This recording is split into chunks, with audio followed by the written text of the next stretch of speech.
আর এই কাঠটা দাদাজান করে গেছিলেন, আব্বাজান নিয়ে আসতেন, আমিও নিয়ে আসছি। আব্বাজান বলতেন বরকতি কাঠ, যারা ব্যবসা করেন ক্যাশ বাক্সে নিয়ে রাখেন, আল্লাহ ব্যবসায় বরকত দেবে। যারা ব্যবসা করেন ঘরে নিয়ে রাখেন, আল্লাহ বিভিন্ন বিপদ আপদ থেকে হেফাজত রাখবেন। হাসান দূরে একটা গরু বান্ধা, দাদাজান রহমাতুল্লাহ হাত উপরে দিকে উঠাইয়া ডাক দিয়া বলে, গরু এদিকে আও। ডাকের সঙ্গে সঙ্গে গরুটার রশি ছিঁড়া দৌড় দিয়ে আসে দাদাজানের সামনে এসে।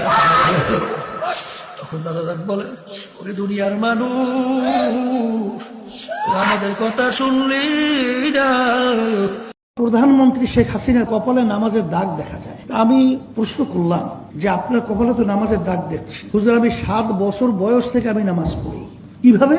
বলে, হুজুর, আমি যদি নামাজ না পড়তাম, আমার মা আমার জন্য ঘরে ভাত পাক করতো না। আমার মাকে আমাকে নামাজি বানাবার জন্য চেষ্টা করেছে, সেই থেকে যে আমি নামাজ পড়ি, নামাজ ছাড়ি না। শেখ হাসিনার পক্ষে যাব না খালেদা জিয়ার পক্ষে যাব?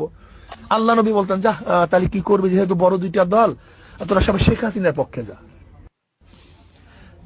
গিয়ে আল্লাহ বলতেছি, ইয়া নবী আল্লাহ সাল্লাল্লাহু আলাইহি ওয়াসাল্লাম, আমাদের বাংলাদেশের পরিস্থিতি এই, বাংলাদেশের অবস্থা এই, দুইটা দলের মধ্যে 2 জন নেত্রী, এবং কেউ সেকুলার, কেউ ডেমোক্রেসি, এর বাহিরে ক্ষমতা আসাও খুব কঠিন এবং জটিল।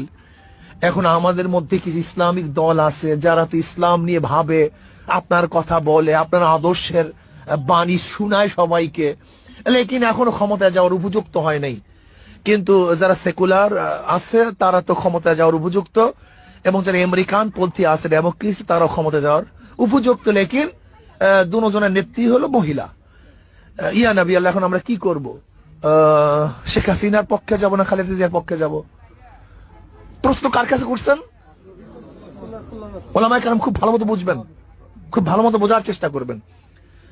2টা দল আছে বড়, যাদের অবস্থা এই, আর ছোট চরমনাই হুজুর, ওই তো সে হাক ডাক দিয়ে বেড়াইতেছে, সবাইকে বলছে আসো, শুধু নেতা নয়, নীতির পরিবর্তন চাই, ইসলামী হুকুমাত কায়েম করতে চাই, জীবন যাবে যাবে, যা হয় হোক, ইসলামের বাহিরে যাওয়ার কোনো সম্ভাবনা নাই, সেই সমস্ত এই সাধু বাণী শুনাইতেছে।